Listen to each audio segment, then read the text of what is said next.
Today we're going through everything you need to know about StarVaders before you dive in. This isn't just another roguelike deck builder, it's part tiles strategy tactics puzzler, part card battler, but it's an absolute fever dream. I've played it, I've died in it, I've loved every second, but doesn't mean everyone will, and that's why today I'm going to do a bit of a deep dive. I'm JammyGiraffe, talking everything roguelike, from guides, tips and reviews, and right now I'm going to break down StarVaders in a bit of a review and tell you what you need to know before you buy. Let's get into it. First up, what is StarVaders? Well, StarVaders is a turn-based tactical roguelike deck builder where you battle alien forces in a kind of hex grid battlefield using cards that feel more like weapon systems than spells and attacks. Think Into the Breach meets Slay the Spire with a sprinkle of inspiration from Space Invaders. You control a single pilot mech maneuvering through enemy fire while building a deck of attack patterns and shields and tactics or movement tools, all while the screen fills up with danger. The mechs you pilot depend on the class you choose. There are three main classes, but within those three classes there are three different decks based on the person that you choose. So kind of all in all there are kind of 9 ways to play, but there are 3 main classes. What I love about this is they all do feel truly different, each with a different mechanic of how you use your cards, or the resource you use to play cards. So with the first class, every card you play uses a certain amount of heat from your sink. If you play too many cards, you overheat and then it burns that card so it can't be used. Whereas the second class, you have power in the way of electricity, essentially. And you have battery as well, which is like the overcharge, if you like. And every time you attack an enemy that is shocked, you gain more power for your battery and for your turn. With these different ways to play your cards, every class feels very different. So every turn you draw cards from your deck and choose how to survive and how to strike back, how to maneuver. The enemies telegraph their attacks, like in Slay the Spire. You can see what they're going to do. And every different enemy has such different ways that they interact with the board, with you, and with their attack. But it is turn-based, so you have time to think, of course. That doesn't mean it's easy though. If anything, it's more stressful with the fact that you can see what they're going to do, but it takes some time to figure out the best way to combat it, particularly later on in the game. While your mech itself doesn't have a health pool or a life bar, when it is hit, the enemy will add certain cards into your deck which are junk and cause different effects to you. The way you actually lose a round is by enemies reaching the bottom 3 rows of the grid. If they reach those bottom 3 rows, they will add doom to your doom meter, which essentially is your health bar. So up in the top right, you can see your doom meter. There are ways to replenish doom and increase its max pool. Depending on the enemy, depends how much doom they inflict upon you. What makes StarVaders stand out though is not just the visuals, which are absolutely phenomenal, and I think it looks great, but we'll talk more about that in a moment, but the way the cards interact with the board. Some cards pull enemies around, push people around. They can bounce shots between targets or around the board. You can even alter the grid itself in some circumstances.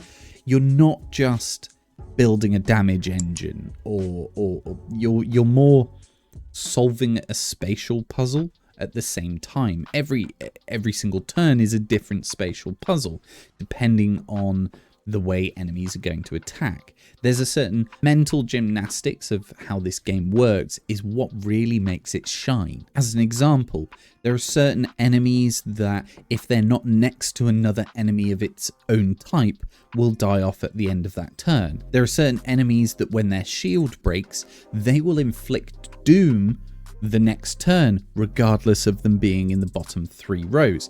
There are so many different things to think about.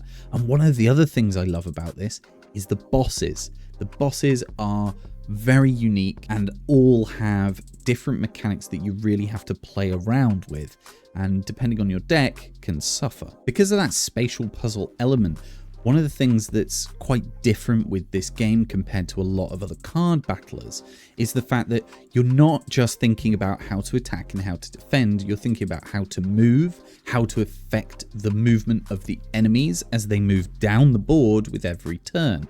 So there's a lot more things to think about, which makes it a bit more complicated or a bit more thought-provoking than, say, a Slay the Spire. Now, I love Slay the Spire. I think it is the GOAT amongst deck builder roguelikes. But in Slay the Spire, there are only so many things you need to think about.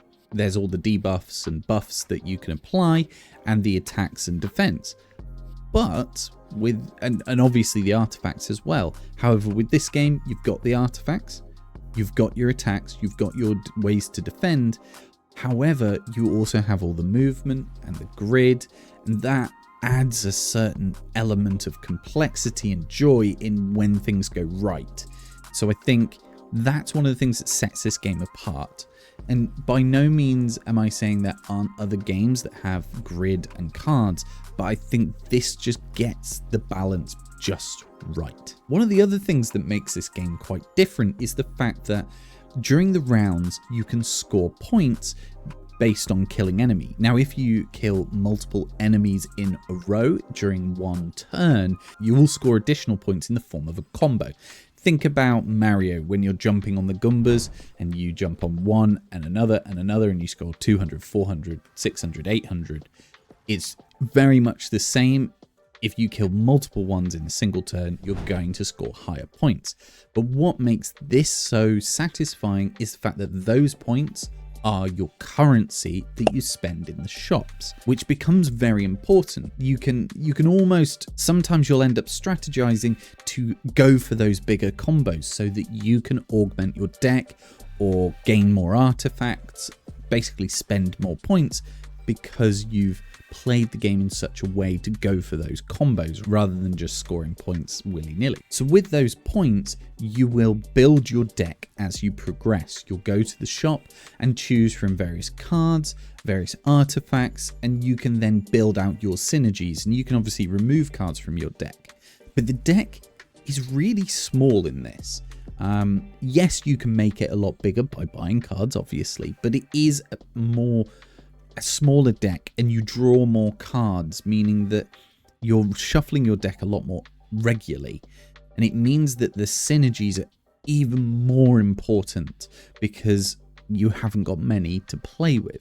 This is where the game kind of encourages you to trim the fat so that you have more important cards more off because you're shuffling that much more off. One of the other elements as well is the chrono button or chrono trigger or whatever you want to call it. The way this works with the game is if during one turn you do your attacks and you realize that actually Doom is going to kill you, or you're not going to be able to kill everything on the board in one go, or you've put yourself in a bad situation, you can hit the chrono button.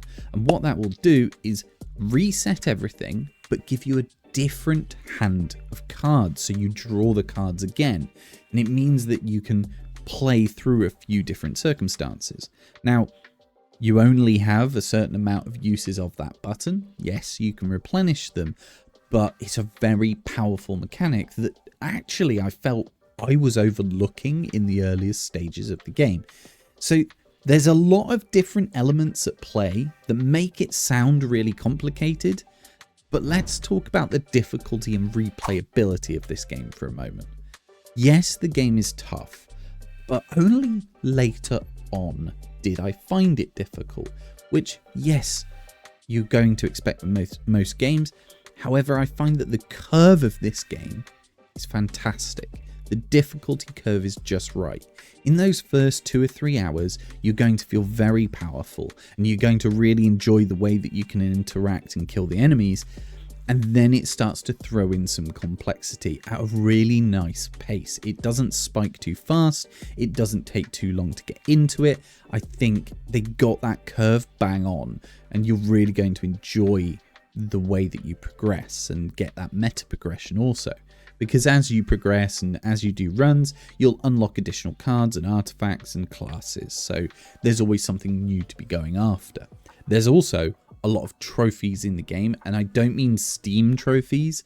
I mean built into the game, there are certain trophies that then unlock other things, which is a really nice way to do that meta progression, because you've got some challenges that you can aim for. And that feeds into the replayability, because the way the curve works, you start to have some real challenges and need to redo a lot of runs, whereas the early stages of the game, you're not really going to go back to those because it's kind of easy at the start. Now, I said I'll talk about the kind of visuals and the art and the general vibes of this game again. So let's just touch on that for a moment. StarVaders has such a uniquely beautiful art style. It's clean. There are neon explosions and fluid animations, and the UI feels slick without being over cluttered. The soundtrack is synth heavy, catchy, and you don't want to turn it off. And it keeps you locked into that kind of almost 80s kind of arcadey kind of games. And every shot, every dodge all feels good.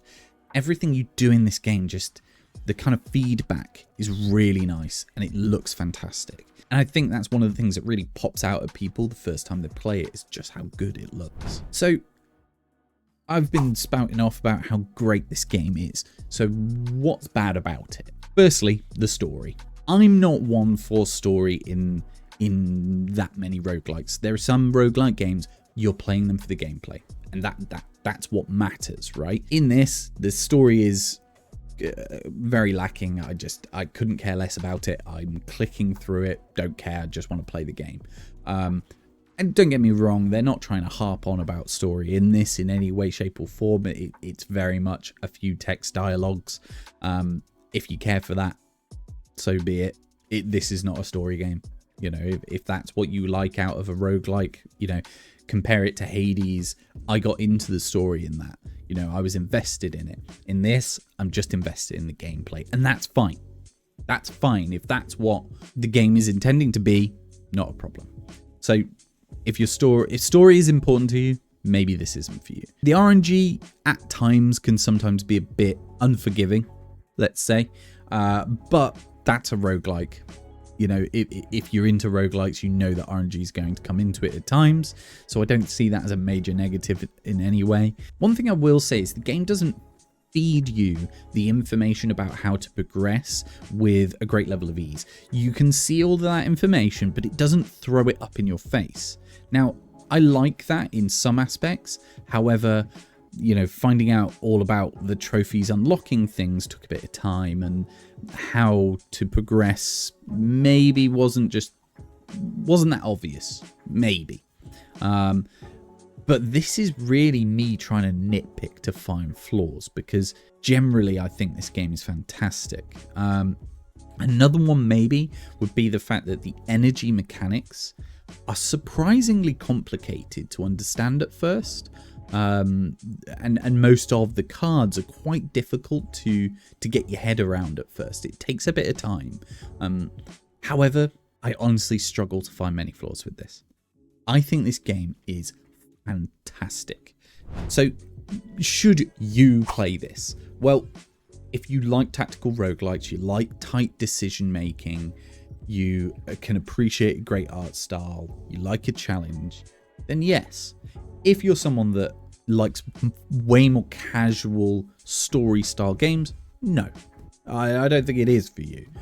But if you're into roguelikes, that's probably not you anyway, I would say. But I think all roguelike lovers should try this game out, because I can see this potentially becoming a bit of a classic roguelike game in years to come if it gains enough traction.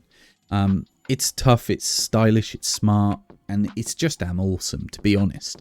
So I think it's massively underappreciated, and it needs to, you know, have its time in the sun. I really think more people need to see this game. But at the same time, it's got 98% on Steam. So those people that are finding this game are finding that it's amazing. Rightly so.